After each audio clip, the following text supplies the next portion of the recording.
សែងគ្របរសាត់បាត់ទៅឆ្ងាយហើយចិត្តខ្មែរផុតទុកបានស្បើយ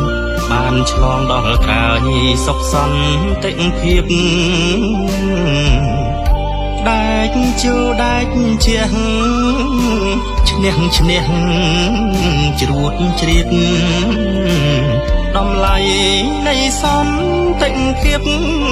គ្មានអ្វីអាចប្រៀបរាប់កាត់ថ្លៃ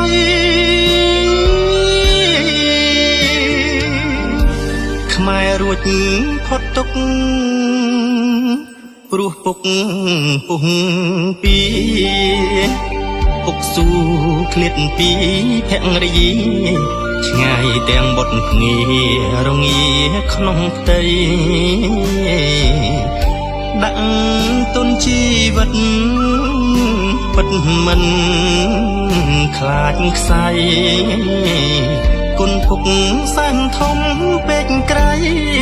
កូនខ្មែរប្រុសស្រីចាំជប់ចិនដាញើសពុកឈាមពុកហូរទុកជាប្រវត្តិនឹកគ្រាកំសត់ជូចត់ខ្លោចផ្សាពុកហូរទឹកភ្នែកទឹកចិត្តហានខ្លាដើម្បីជាតិរួចទុកខាទោះឃ្លាតគ្រួសារក៏ពុក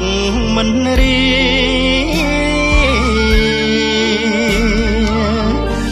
រំវិញហៀធោពុកល្អឧត្តមរិះរុះនៅបានសុខខំចិត្តយើងថ្កើងថ្កុំសុខដុមរមនីព្រោះតែគុណពុកលះបងពុះពី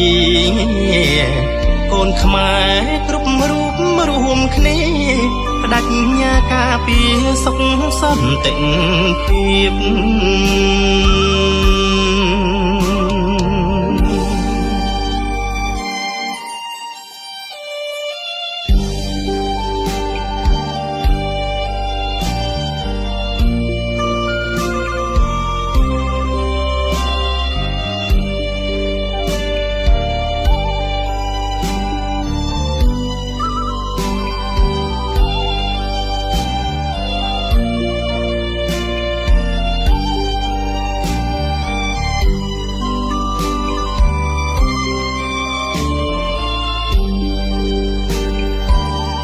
ញើស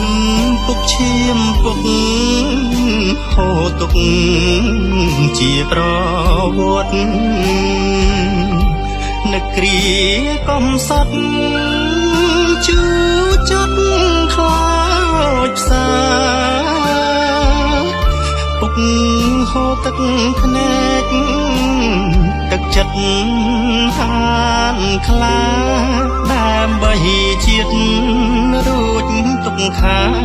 ទោះឃ្លាតគ្រួសារក៏ពុកមិនរី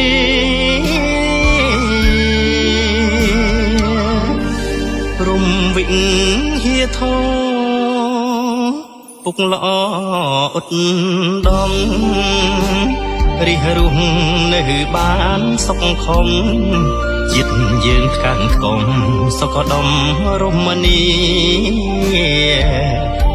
ព្រោះតែគុណពុកលះបងពុះពីកូនខ្មែរគ្រប់រូបរួមគ្នាបដិញ្ញាការពារ